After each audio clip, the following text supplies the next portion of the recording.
ఈరోజు మోక్షద ఏకాదశి గీతా జయంతి.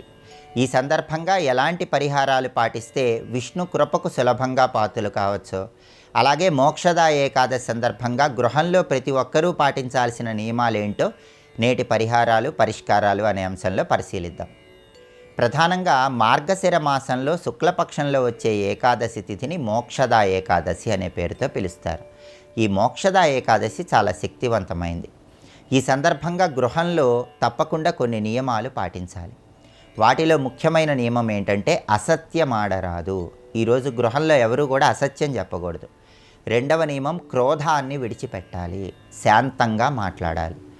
మూడవ నియమం ఏంటంటే విష్ణు సంబంధమైనటువంటి ఆలయానికి వెళ్ళి ఆలయంలో ధ్వజస్తంభం దగ్గర దీపం పెట్టాలి. విష్ణుమూర్తి ఆలయంలో ధ్వజస్తంభాన్ని గరుడ ధ్వజము అనే పేరుతో పిలుస్తారు. ఈ గరుడ ధ్వజం దగ్గర మోక్షద ఏకాదశి సందర్భంగా ప్రమిదలో నువ్వుల నూనె పోసి 8 ఒత్తులు వేసి దీపం పెడితే విష్ణుమూర్తి సంపూర్ణమైన అనుగ్రహం కలుగుతుంది.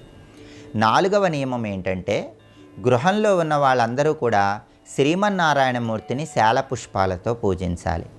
శాల పుష్పాలు అంటే అర్థం ఏంటంటే మీ ఇంటి ఆవరణలో పెరిగిన మొక్కల పుష్పాలని అర్థం. ఇంటి ఆవరణలో ఏ మొక్క ఉంటే ఆ మొక్కకు పూసినటువంటి పువ్వును తెచ్చి విష్ణువుకు సమర్పించాలి. ఇలా చేస్తే విష్ణుమూర్తి అనుగ్రహం కలుగుతుంది. ఐదవ నియమం ఏంటంటే విష్ణు ఆలయంలో సమ్మార్జన చేయాలి. సమ్మార్జన అంటే ఏంటంటే విష్ణు సంబంధమైనటువంటి ఆలయం అంటే శ్రీరాముడు, శ్రీకృష్ణుడు, నరసింహస్వామి, వెంకటేశ్వర స్వామి, ఏదైనా సరే విష్ణు సంబంధమైన ఆలయాన్ని చక్కగా శుభ్రం చేయటం, ఆలయంలో చీపురుతో చిమ్మటం, ఆలయం ముందు ముగ్గులు వేయటం, ఆలయంలో మొక్కలు నాటడం, ఆలయంలో భక్తులకు ప్రసాద వితరణ చేయటం, ఇలా ఆలయంలో ఏదైనా సేవ చేస్తే దాన్ని సమ్మార్జన అంటారు. విష్ణు ఆలయంలో సమ్మార్జన చేస్తే ఉత్తమ ఫలితాలు కలుగుతాయి. ఇక చివరి నియమం ఏంటంటే హరినక్తం ఉండాలి. హరినక్తం అంటే పగలు ఉపవాసం ఉండి పాలు పళ్ళు ఆహారంగా స్వీకరిస్తూ లేదా వండని పదార్థాలు పచ్చివి ఆహారంగా స్వీకరిస్తూ రాత్రికి గోధుమ రవ్వతో తయారు చేయబడిన పదార్థాలు స్వీకరించాలి. దీన్ని హరినక్తం అంటారు. మోక్షద ఏకాదశి సందర్భంగా ఈ నియమాలు పాటిస్తే విష్ణుమూర్తి సంపూర్ణమైన అనుగ్రహం కలుగుతుంది. అయితే ఈ నియమాలలో ఉపవాసం ఉండగలిగిన వారు ఉపవాసం ఉండవచ్చు.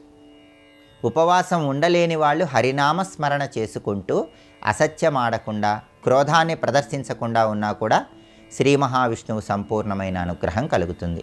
ఇలా మోక్షద ఏకాదశి సందర్భంగా ఈ విధి విధానాలు, ఈ నియమాలు పాటించడం ద్వారా విష్ణుమూర్తి అనుగ్రహం కలిగి సమస్త శుభాలను సిద్ధింపజేసుకోవచ్చు. అలాగే ఈరోజు గీతా జయంతి, భగవద్గీత ఆవిర్భవించిన రోజు కాబట్టి గీతా జయంతి సందర్భంగా మీ గృహంలో పూజా మందిరంలో భగవద్గీత ఏర్పాటు చేసుకొని ఆ భగవద్గీత పుస్తకానికి చక్కగా పుష్పాలు అలంకరించి భగవద్గీత దగ్గర దీపాన్ని వెలిగించుకోవటం, భగవద్గీత శ్రవణం చేయటం ద్వారా శ్రీకృష్ణ పరమాత్మ సంపూర్ణమైన అనుగ్రహానికి ప్రతి ఒక్కరూ సులభంగా పాత్రలు కావచ్చు.